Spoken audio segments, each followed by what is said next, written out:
Tadi itu 1 juta, wisuda 1 juta. Menurut Bapak itu berat nggak? Berat. Tapi kalau, maaf ya, kalau demi anak, ya kita usahakan. Begitu. Buat anak-anakku yang cantik, yang ganteng, kesayangan mama dan papahnya, kesayangan ayah dan ibunya, kesayangan mami dan papihnya, juga kesayangan Kang Dedi. Jangan lupa ya, awas, jangan main HP ya. Sekali lagi, jangan main HP. Nanti kalau main HP terus nggak bisa dilarang, marah-marah sama papa dan mamahnya, papi dan maminya, ayah dan ibunya. Nih, Kang Dedi datang. Langsung diambil nanti HP-nya. Diambil nih. Yang cantik dan yang gantengnya dibawa nanti. Ayo. Awas sekali lagi ya. Jangan main HP. Nanti Kang Dedi datang ke sana.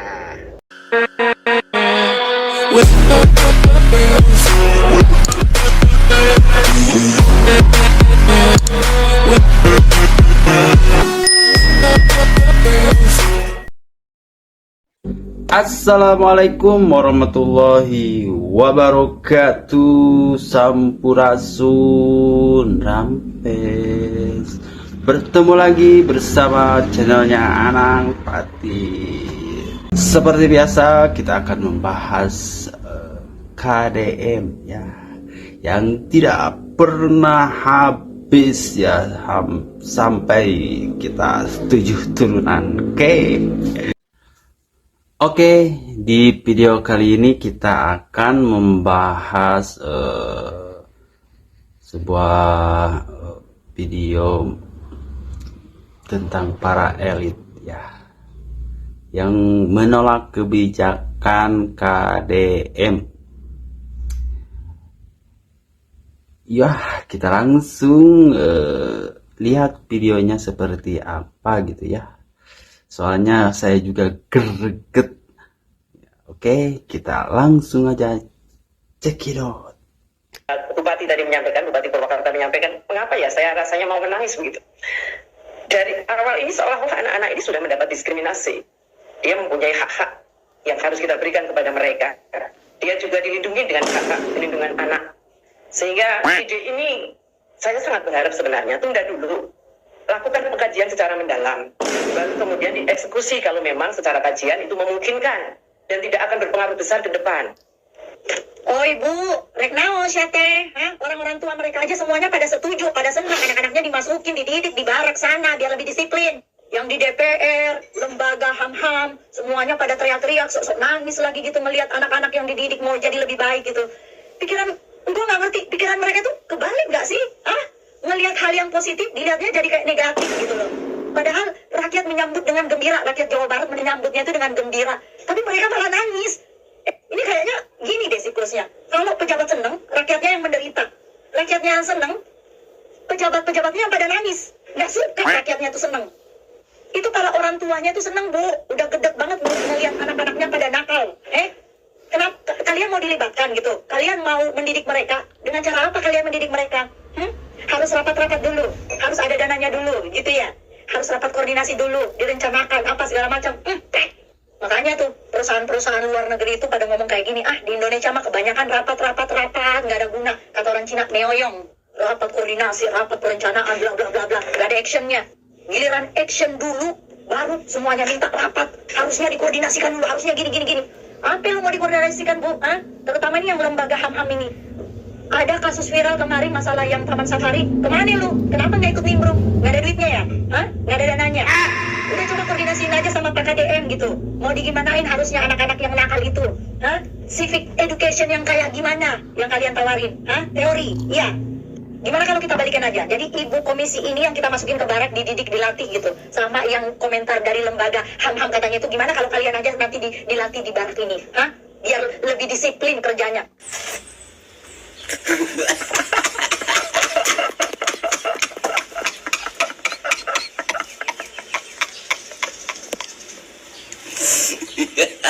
Saya saya bukan soal setuju, tapi menurut saya tidak efektif. Karena gini ya, ketika saya menjadi komisioner KPAI pun banyak kan kita ngurusin anak-anak ini. Kalau saya sih, saya firm nggak efektif. Kenapa? Ngapain kirim ke barak militer? Lebih galak istri saya. Seluruh peraturan perundangan nggak ada yang nyuruh anak nakal masuk ke barak militer, belum ada. Oke. Banyak sekali lembaga yang peduli dengan anak-anak, ingin memberikan perlindungan pada anak-anak.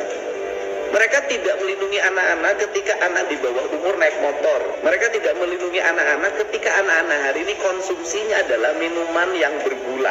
Mereka tidak melindungi anak-anak ketika anak-anak menggunakan obat-obatan yang itu tersebar di mana-mana. Dan kita ingin mengikuti negara maju gaya.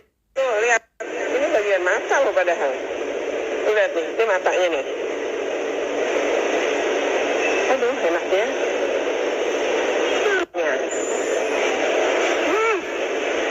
Enak banget. Pakai sambal nih, kalau nggak pakai nggak lengkap rasanya.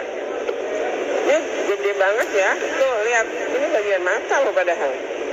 Tuh lihat nih, ini matanya nih. Aduh, enak ya.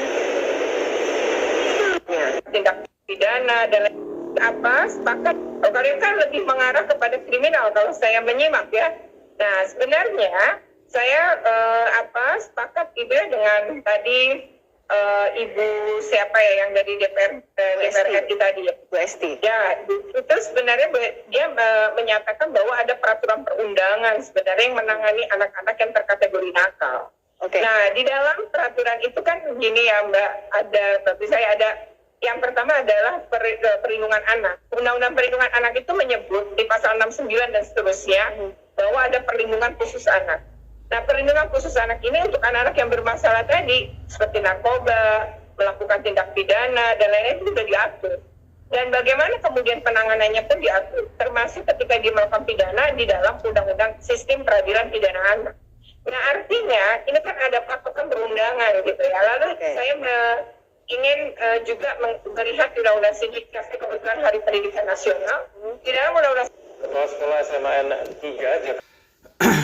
Jadi kukira Bu Retno ini seorang kepala bukan maksudnya. Kukira ini anggota KPAI ya.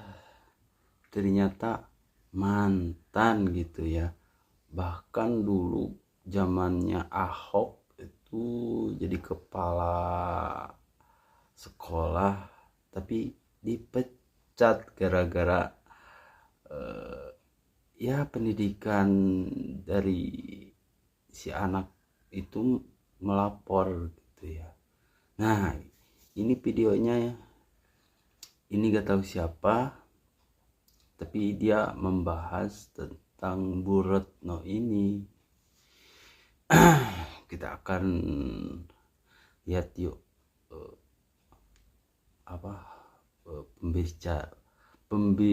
pemberitahuannya seperti apa. Yuk kita lihat. Cekidot. Hari ini memenuhi panggilan kepolisian. Retno dipanggil terkait pemberian sanksi skorsing 39 hari kepada siswanya. Ini tadi adalah potongan video 10 tahun yang lalu yang memberitakan tentang Retno Listiarti saat itu masih menjadi kepala sekolah SMAN 3 Jakarta. Saya memutar kembali video lama itu hanya ingin untuk merefreshing Ibu Retno Listiarti, mantan komisioner KPAI, bagaimana pendapatnya.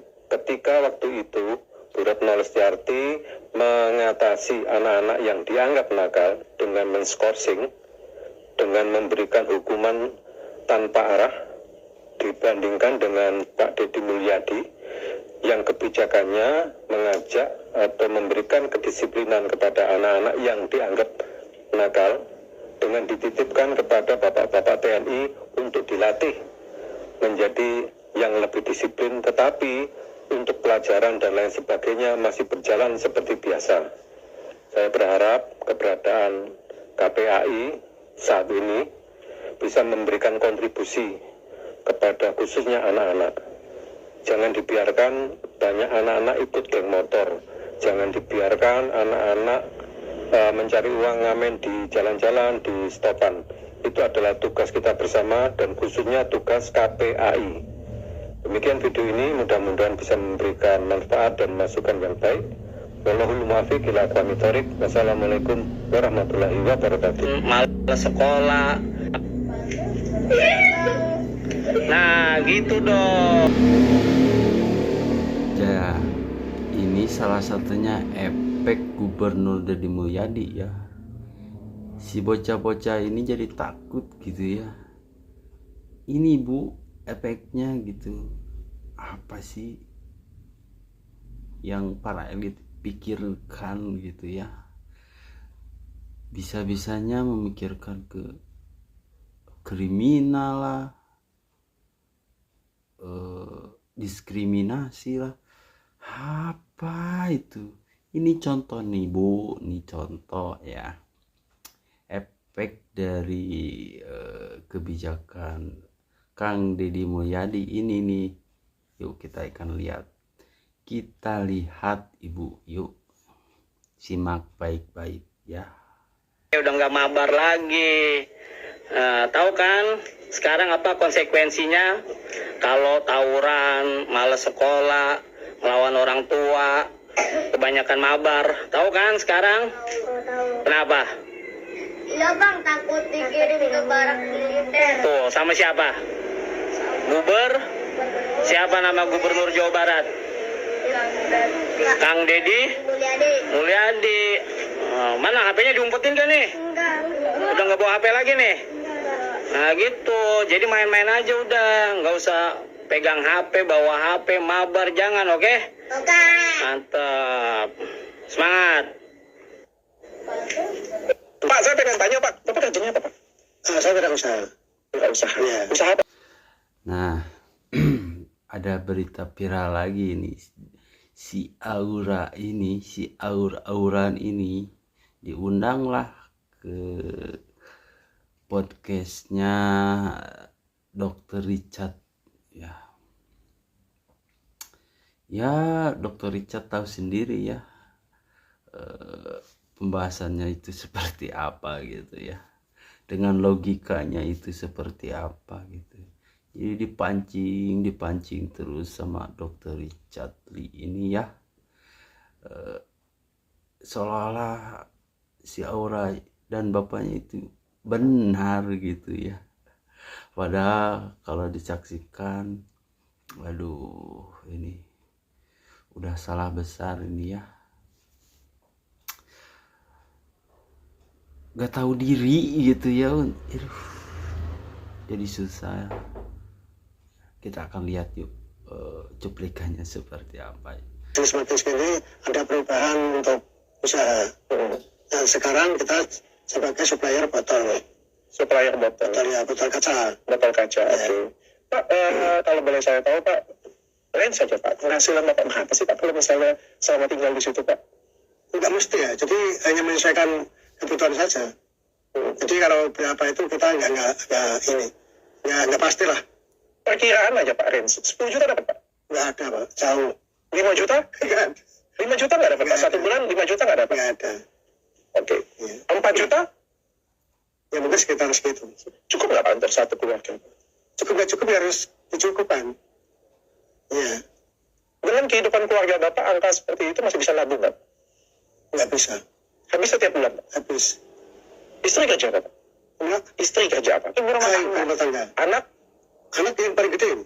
ada 4? Ada 4. Oke, ini yang paling gede Aura, Iya. cewek. Sisanya Pak? Masih sekolah semua. Oke, Aura mau kuliah nih. Ya. Yang nomor 2? SMP kelas 3. SMP kelas 3. Ya. Nomor 3? SMP kelas 1. SMP kelas 1. Ya. Nomor 4? SD kelas 4. Tapi menurut Bapak kalau misalnya dengan pendapatan 4 juta kurang lebih ya Pak ya, Iya, iya, 4 bulan iya, sebulan, iya. itu cukup nggak Pak untuk menghidupin 4 anak tersebut Pak? Jadi cukup nggak cukup, harus kita cukup-cukupkan. Misalnya nggak cukup ya kita harus berusaha lagi. Dan gitu. Dan kebetulan anak-anak kami itu sekolahnya kan di negeri semua. Jadi itu gratis semua. Oh gratis semua ya Pak ya? Tapi Pak, banyak anak itu banyak pengeluaran nggak sih Pak sebenarnya? Kalau masalah banyak anak pengeluaran itu pasti. Tapi kalau banyak anak banyak rezeki ya belum tentu. Tergantung orang tuanya Mbak. Bagaimana berusaha. Oke. Nah, selama ini Bapak keberatan nggak kalau Bapak masih bisa kalau misalnya anak-anak itu ada study tour nggak sekarang? Mungkin nggak ada ya, udah dihapus ya karena kebijakan ya, tapi Waktu kamu masih ada. bayar sendiri atau itu gratis Ibu? Bayar lah sendiri. Bayar ya? Iya. Jadi udah dipatok sekitar 1 juta berapa gitu. Udah study tour sama wisuda. Sama wisuda. Oke, apalagi biaya sekolah yang kita keluarin tanpa gratis ya. Kalau sekolah negeri Pak ya gratis ya? Iya, gratis. Gratis ya. Apalagi biaya lain yang selain Itu doang sih. tidak ada biaya apa-apa. Tidak ada biaya apa-apa. Tidak ada. Versi orang tua dulu Pak. Ya. Study tour 1 juta, wisuda 1 juta. Menurut Bapak itu berat nggak? Berat. Tapi kalau maaf ya, kalau demi anak ya kita usahakan. Begitu. Nah, jadi gitu ya.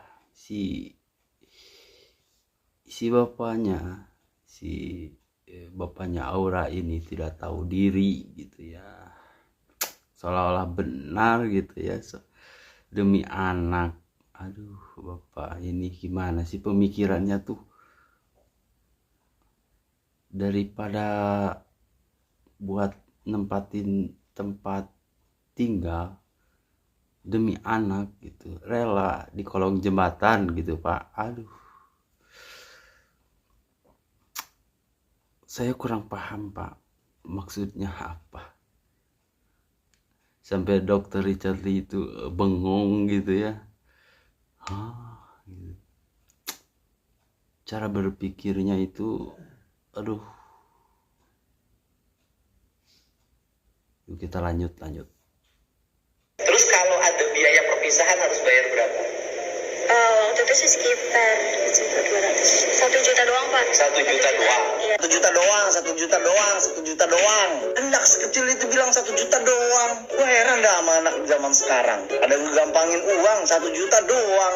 1 juta itu duit, bukan doang. Ini ngapain sih harus ada perpisahan? Jujur ya, semasa gue SMA, gue juga ada perpisahan. Tapi efeknya sampai sekarang apa? Kagak ada sama sekali, kagak ada berkesan-kesannya. Yang paling berkesan itu ketika lo belajar selama 3 tahun. Benar kata Pak KDM. Udah dikasih solusi sama Kang Deddy Mulyadi. Kang Deddy Mulyadi itu nih ya, niatnya itu udah baik loh. Karena nggak semua orang mampu untuk membayar 1 juta doang gitu. Anak-anak zaman sekarang tuh pada kemakan gengsi guys. Ini dalam ruangan itu Kang Deddy juga menanyakan ke siswa dan para orang tua siswa juga, setuju apa tidak kalau perpisahan itu ditiadakan. Respon orang-orang juga mau kok kalau misalkan ditiadakan, karena tidak semua orang mampu. Itu jangan mikirin diri sendiri dan ego sendiri. Kita banyak belajar ya Dek ya, banyak belajar di hidup ini. Ingat ya, 1 juta itu uang, bukan doang. Pak Gubernur barusan nelfon. Nah, Bapak Wali Kota Bengkulu ini sudah menerapkan nih dari contoh dari Jawa Barat gitu ya. Jadi Jawa Barat itu udah jadi contoh di kalangan daerah gitu ya. Sistemnya kayak begini gitu. Kang Deddy jadi percontohan di wilayah luar Jawa Barat tuh, bagus, mantap itu ya kan. Harusnya begini nih, jangan gengsi lah ya, respect lah sama Bapak ini. Oke, kita lanjut. Si Bapak ini menyampaikan sesuatu. Cekidot. Dari masyarakat soal anak nakal. Jadi Pak Wali, bisa ada di kota ini kita tertibkan anak nakal? Maka instruksi gubernur tadi kami akan laksanakan. Salah satunya adalah banyak juga pengaduan masuk langsung ke saya. Banyak anak-anak sekolah SMP, SMA, jam belajar mereka nongkrong di warung-warung, merokok, minum. Maka pemerintah hadir, insya Allah nanti saya sudah ngomong dengan Pak Kapolres juga, Pak Dandim, kemudian Kasatpol PP kita siap. Akan ada kegiatan kita untuk menjaring anak-anak nakal, kita bina, dan kita akan bimbing mereka agar menjadi anak yang baik, calon pimpin masa ke depan. Salah, anak nakal, tunggu. Nanti ada Pak Polisi ke Satpol PP jemput kamu orang. Saya tadi pagi sudah menyampaikan dan Kepala Dinas Pendidikan akan sampai ke sekolah. proses perpisahan yang dilakukan anak-anak SD maupun SMP yang ada di Kota Makassar ini cukup dilakukan di sekolahnya saja. Ditutup dengan upacara kalau bisa lebih baik. Selesai mana sudah upacara, oke, kita salam-salaman, selesai. Yang kedua, jangan lagi ada kegiatan-kegiatan yang memberatkan orang tua ataupun siswa itu sendiri. Apalagi sok-sok juga karena mau di wisuda baru buat tamat SD. Saya tadi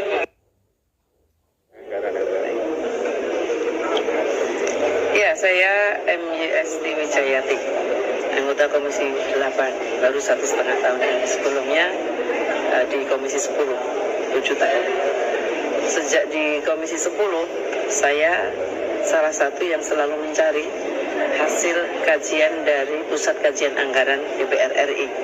Karena menurut saya hasil dari kajian Pusat Kajian Anggaran DPR RI ini cukup membantu kami ketika harus menyampaikan pendapat-pendapat maupun usulan-usulan untuk bisa mendapatkan keputusan terbaik.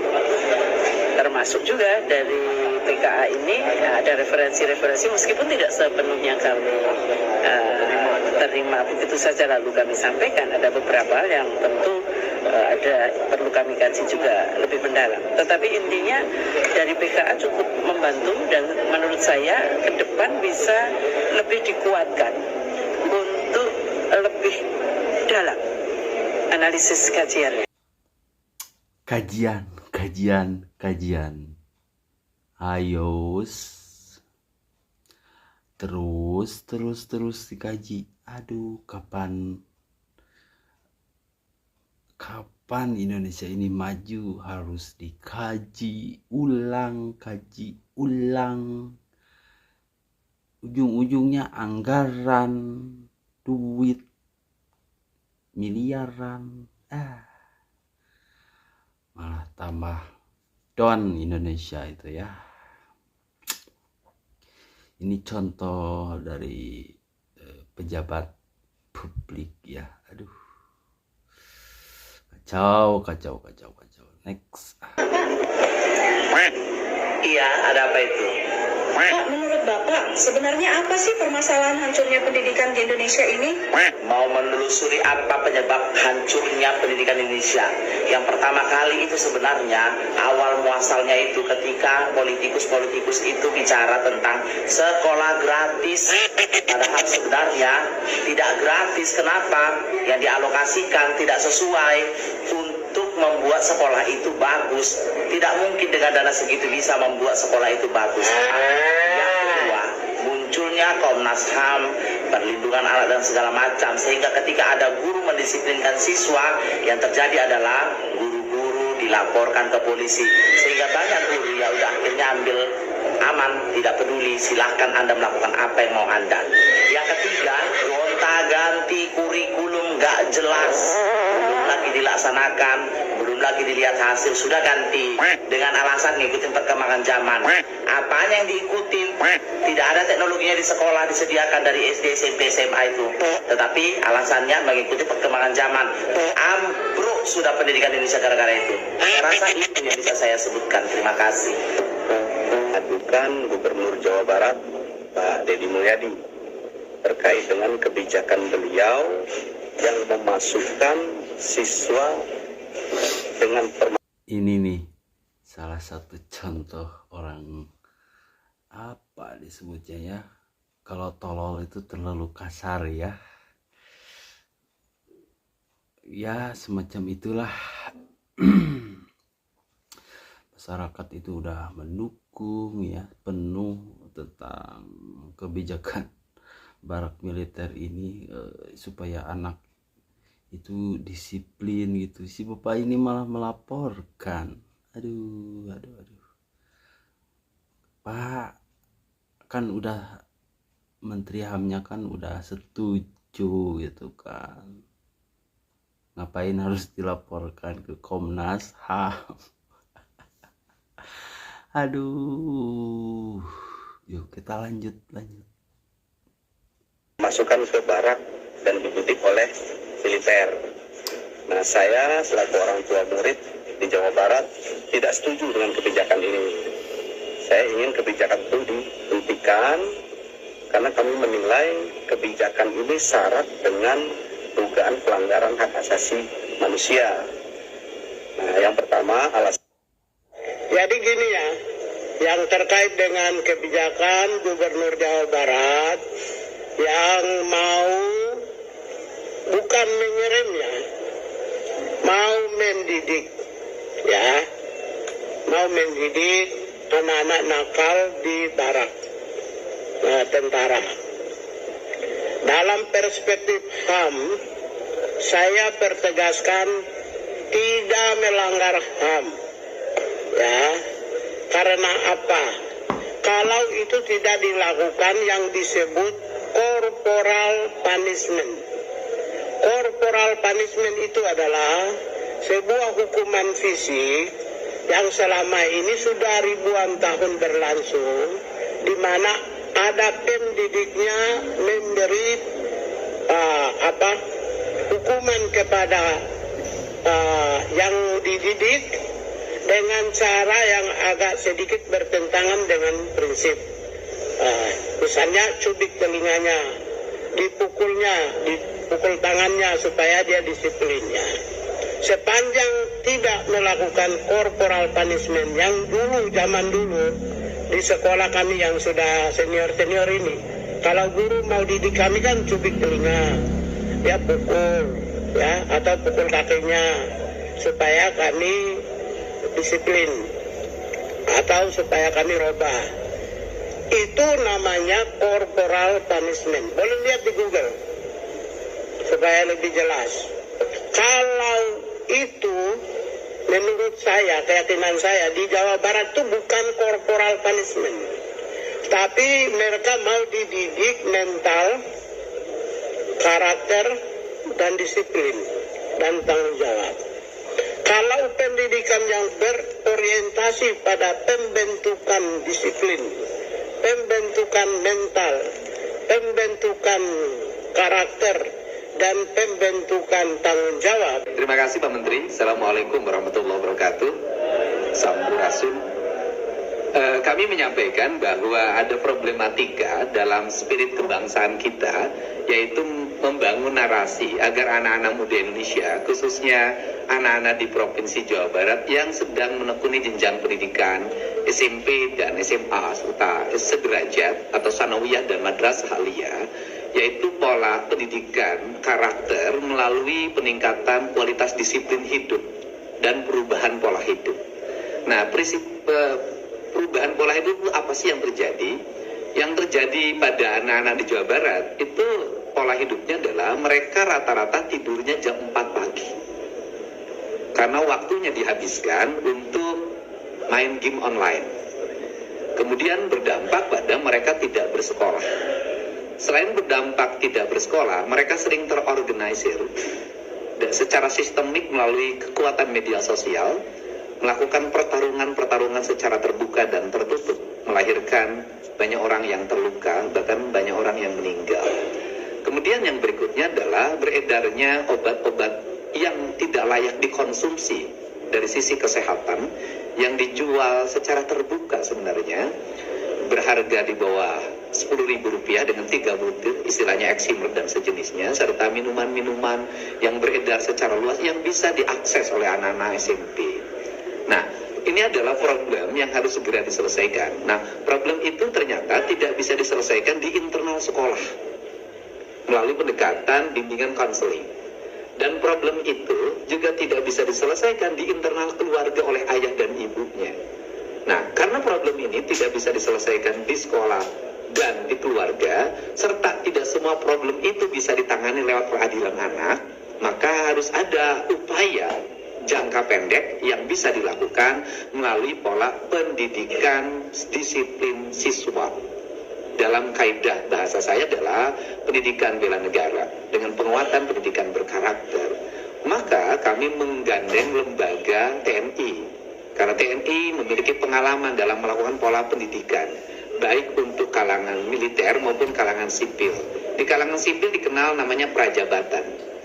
Di kalangan sipil hari ini untuk masuk industri banyak yang dilatih di Dodik, Pangkodam 3 Siliwangi Lembang untuk membangun kebugaran. Nah, metodologi pendidikannya yang kami sampaikan tadi ke Pak Menteri adalah yang pertama adalah pembangunan kualitas disiplin. 1. Melepas HP, 2. Melepas tradisi bermotor, 3. Melepas minuman keras, 4. Melepas obat-obatan terlarang, 5. Melepas konsumsi zat adaptif lainnya yang merusak saraf dan pikirannya dengan membangun pola tidur maksimal jam 10 malam. Kemudian mereka bangun jam 4 pagi, mereka mandi, salat subuh bagi yang beragama Islam, membereskan ruang tempat tidurnya, masuk ke masjid, dan kemudian mendapat bimbingan rohani dari kiai yang menjadi bimbingan konselingnya. Setelah itu mereka sarapan pagi, setelah sarapan pagi mereka berolahraga, setelah mereka berolahraga mereka langsung mengikuti ruang kelas pembelajaran sebagaimana dia didapatkan di sekolah. Kami mendatangkan guru dari berbagai tempat, dan kemudian setelah itu mereka salat duhur, kemudian istirahat. Setelah istirahat mereka mengikuti program minat dan bakat melalui pendekatan olahraga, dan kemudian maghrib dia masuk masjid lagi, belajar ngaji lagi, kemudian sampai isya, dan kemudian nanti mereka makan malam dan kembali ke tempat mereka tidur untuk tidur malam. Jadi model itu yang kami kembangkan, dan kami tadi konsultasikan bahwa tidak ada pelanggaran-pelanggaran yang dilakukan terhadap hak-hak anak sendiri. Nah, kalau bicara orang banyak memperdebatkan persoalan bagaimana mereka belajarnya, pertama justru dengan barak ini mereka jadi belajar. Mereka jadi ada gurunya. Kenapa? Karena selama ini mereka bolos. Mereka tidak pernah belajar, bangunnya rata-rata jam 10 siang. Nah ini adalah, kemudian yang kedua, bagaimana lingkungannya di barak itu, di komplek pendidikan itu mereka mendapat lingkungan yang baik. Siapa tahu kalau Jawa Barat sukses, maka sesuai kewenangan yang dimiliki oleh Kementerian HAM akan menyampaikan kepada Menteri Pendidikan Nasional untuk mengeluarkan peraturan supaya bisa jadikan model ini bisa dilaksanakan secara masif di seluruh Indonesia.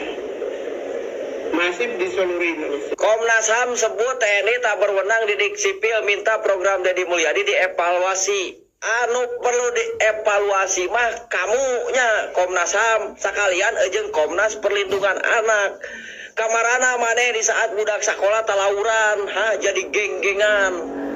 Nah, ante bersuara giliran ayeuna aya budak sekolah anu bararadung diasupkeun ka barak militer, dididik, kunaon make cuap-cuap.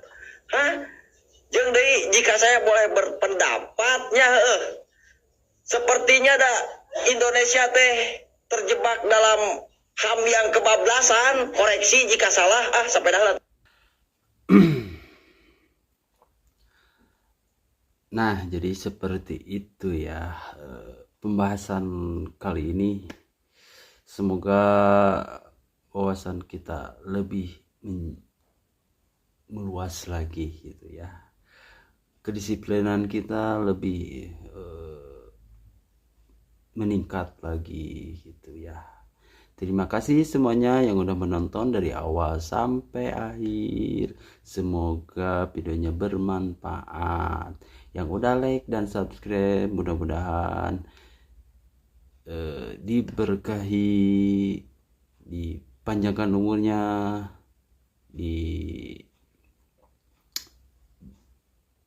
dimudahkan segala urusannya. Oke, terima kasih semuanya. Assalamualaikum warahmatullahi wabarakatuh. Sampurasun, rampes, dadah.